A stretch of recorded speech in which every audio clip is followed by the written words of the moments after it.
Joseph Kabila s'adresse au peuple congolais, non pas pour se plaindre, mais pour proposer, pour s'expliquer, pour poser, selon lui, les bases d'un nouveau départ.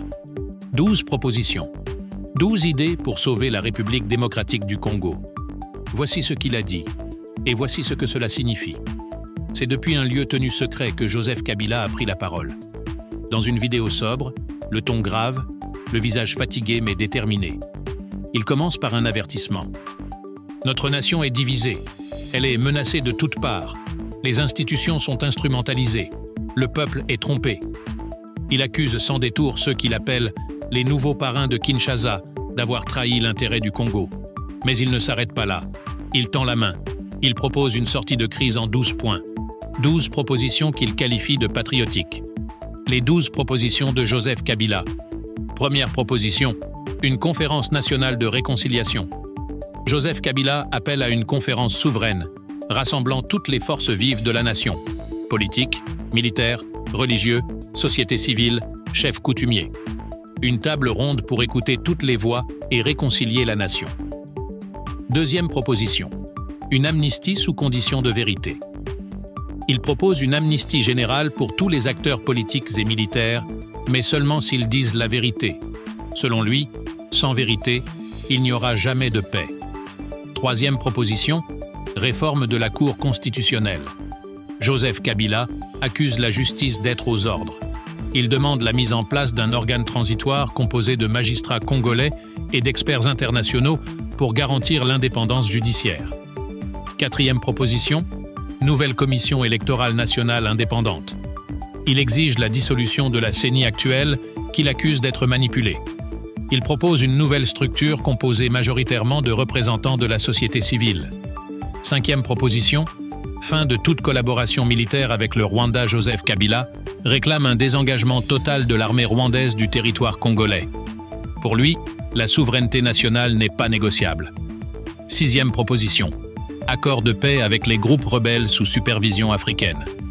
Il propose de négocier avec les groupes armés, notamment le M23, sous condition du dépôt des armes.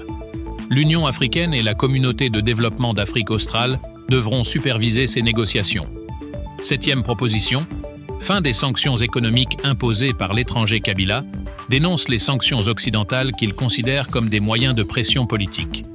Il appelle à un front panafricain pour défendre la souveraineté économique. Huitième proposition, révision de tous les contrats miniers signés depuis 2019. Il promet une redistribution équitable des richesses du sous-sol. 70% des revenus miniers, affirme-t-il, doivent revenir directement au peuple congolais. Neuvième proposition, sécurisation du processus démocratique. Joseph Kabila lance un appel à la neutralité totale des forces armées. Il veut un engagement clair de l'armée et de la police pour protéger le peuple et non les intérêts d'un régime. Dixième proposition, retour libre et sécurisé de tous les exilés politiques. Il propose le retour sans condition de figures de l'opposition comme Moïse Katumbi, Adolphe Musito, Corneille Nangaa et tous les autres. Le Congo a besoin de tous ses enfants, dit-il. Onzième proposition, création d'un haut conseil de la nation. Ce conseil serait composé d'anciens chefs d'État, de sages, de leaders religieux et coutumiers. Un organe consultatif pour guider, tempérer et conseiller le pouvoir politique.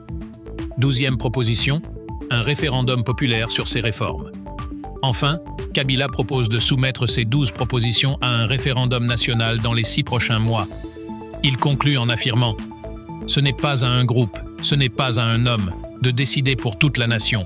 Le peuple doit choisir. » Analyse et conséquences politiques. Ce discours est un séisme politique. Joseph Kabila tente une manœuvre inédite. Il ne nie pas la crise, il ne nie pas ses erreurs, mais il accuse le système actuel d'être encore plus dangereux que le sien. Il veut apparaître comme un homme de paix, comme un médiateur, voire comme un sauveur. Mais cette stratégie peut-elle réussir? Le président Tshisekedi acceptera-t-il ses propositions? L'armée lui fera-t-elle confiance?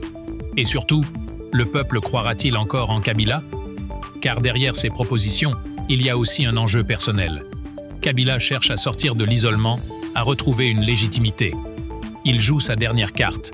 Alors vous, Congolaises, Congolais, qu'en pensez-vous? Kabila propose-t-il une véritable solution Ou tente-t-il de revenir par la grande porte? C'est un acte de survie? Réagissez. Commente, le débat est ouvert.